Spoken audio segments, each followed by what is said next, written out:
Has the Kingdom of Heaven flown under your radar? You may recognize a mass of motivating edits and clips of the wise Leper King Baldwin IV. It was to the credit of those moving reflections of Baldwin's character which prompted me to watch this movie not once, but twice in 1 week. This film is the kind of immersive entertainment experience that leaves you thinking after an exciting first watch through, and upon further examination you will inevitably be prompted to revisit the story to catch what you missed. Is this your first time here? If so or not, subscribe to the channel and show your support for the revival of quality films and awareness for such.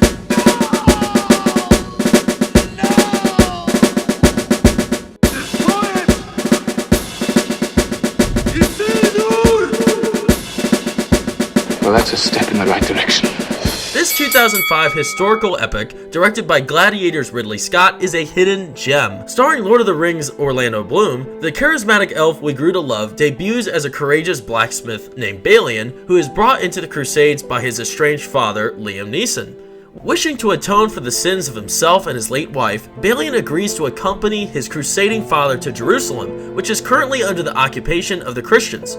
Through his journey to the place repeatedly coined as the Kingdom of Heaven, he is introduced to a plethora of fascinating allies and enemies that unfortunately confuse his understanding of salvation and morality. However, it is through his father, Liam Neeson, that he becomes a man of purpose, as a knight driven to speak truthfully, safeguard the helpless, and to do no wrong. Upon his arrival to Jerusalem, though, Balian distances himself from his faith in God while amongst a divided crusading army. A scheming few men, driven by their sinful ambitions, wreak havoc across Jerusalem, sparking division and conflict between Christians and Muslims, while the majority of the forces, led by compassion and love for people of both faiths, are enforced by Ed Norton's King Baldwin. It is through his leadership that peace and respectful discourse is established between the Christians and the forces determined to take Jerusalem for themselves. Throughout the film, we are witnesses to an unsettling rivalry between crusading bodies and the brutality of medieval warfare. The film does not shy away from providing visually stunning battles with massive forces.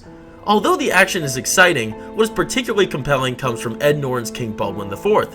Serving Jerusalem as king since he was 15 years old, the Leper King stands out as a truly unique leader. He is fragile, speaks softly, and swiftly moves his withering body, but he portrays strength, wisdom, and authenticity through his choices of words and his sincere body language. He speaks with his eyes, and it's impossible not to respect his determination in the face of immeasurable pain that plagues his leadership.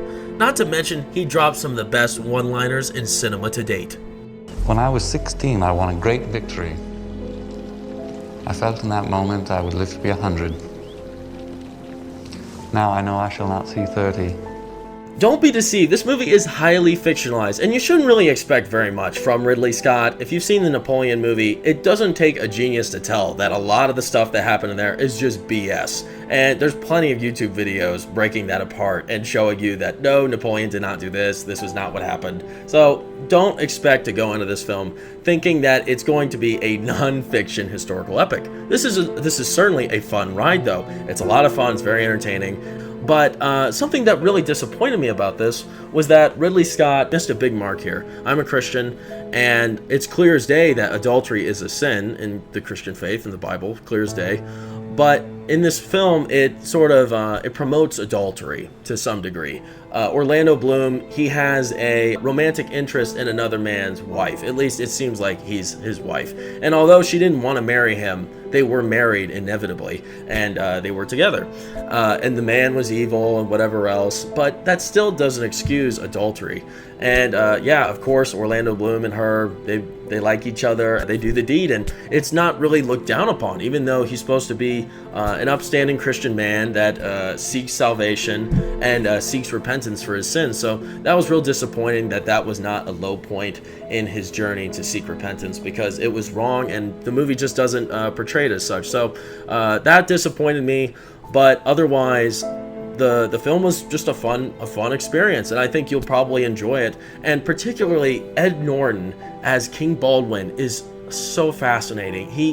You don't see very much of him in here either. You maybe get, I don't know, 10 minutes tops. I don't even think we get 10 minutes of Ed Norton's King Baldwin in this, but every single time he just steals the scene, and he has this authentic, genuine rich exhibition of who he is, the exhibition of this character, of this compassion, and you can just feel how wise he is. And I think he does that by the way he pronounces his words, his soft-spoken nature, and his eyes. His eyes just give so much away, and you don't see much about him, but what he does is truly a mastery of puppetry through his visual expression that he can show with his hands and his eyes, because there's not much to see. He's covered head to toe. His mask covers his face. You get to see his eyes, and you get to see his arms and his legs, and that's about it. So something that also really is exciting and interesting about this character, which has prompted me to research more into him, is that his disability, I guess, which is the leprosy, it is a horrible disease that pretty much disables your entire body. He later goes into paralysis in like real life, he did, and he's just covered in sores. His body deteriorates and it molds and it distorts, and it just doesn't become human anymore. And I can't imagine just how incredibly painful that is. But despite all of that, he is king throughout his whole leprosy. At 15, he becomes a leper, right? I think at age 9, and at 15 he becomes king of Jerusalem. And as king, he has leprosy, and of course he deteriorates, but he's not pushed away or cast out by his people. In fact, they revere him and they respect him evermore for fighting through that. And in the Bible in particular, lepers are quoted all the time, and society was just disgusted by them. They cast them out and they don't want to be near them. But in this case, it's the exact opposite. It's just so interesting. And you can see just how much character and the power he has through his strength to overcome that terrible illness that is plaguing his leadership. So yes, I do recommend you check out this movie. It's a fun one. It's a sleeper. A lot of people don't know about this, and I was really happy I got involved and checked it out. So make sure to check out Kingdom of Heaven, and you will certainly enjoy the ride. I appreciate you watching my video though. If you'd like to subscribe and see what else I've got going on, I review older movies, I'm checking out new movies in the theaters. I've got a lot going on for this channel I'm really excited to share with you. So make sure to like the video if you liked what I had to say, subscribe to the channel, hit the notifications bell so you don't miss the next episode. I would greatly appreciate it, and I'll see you next time. Thanks for watching.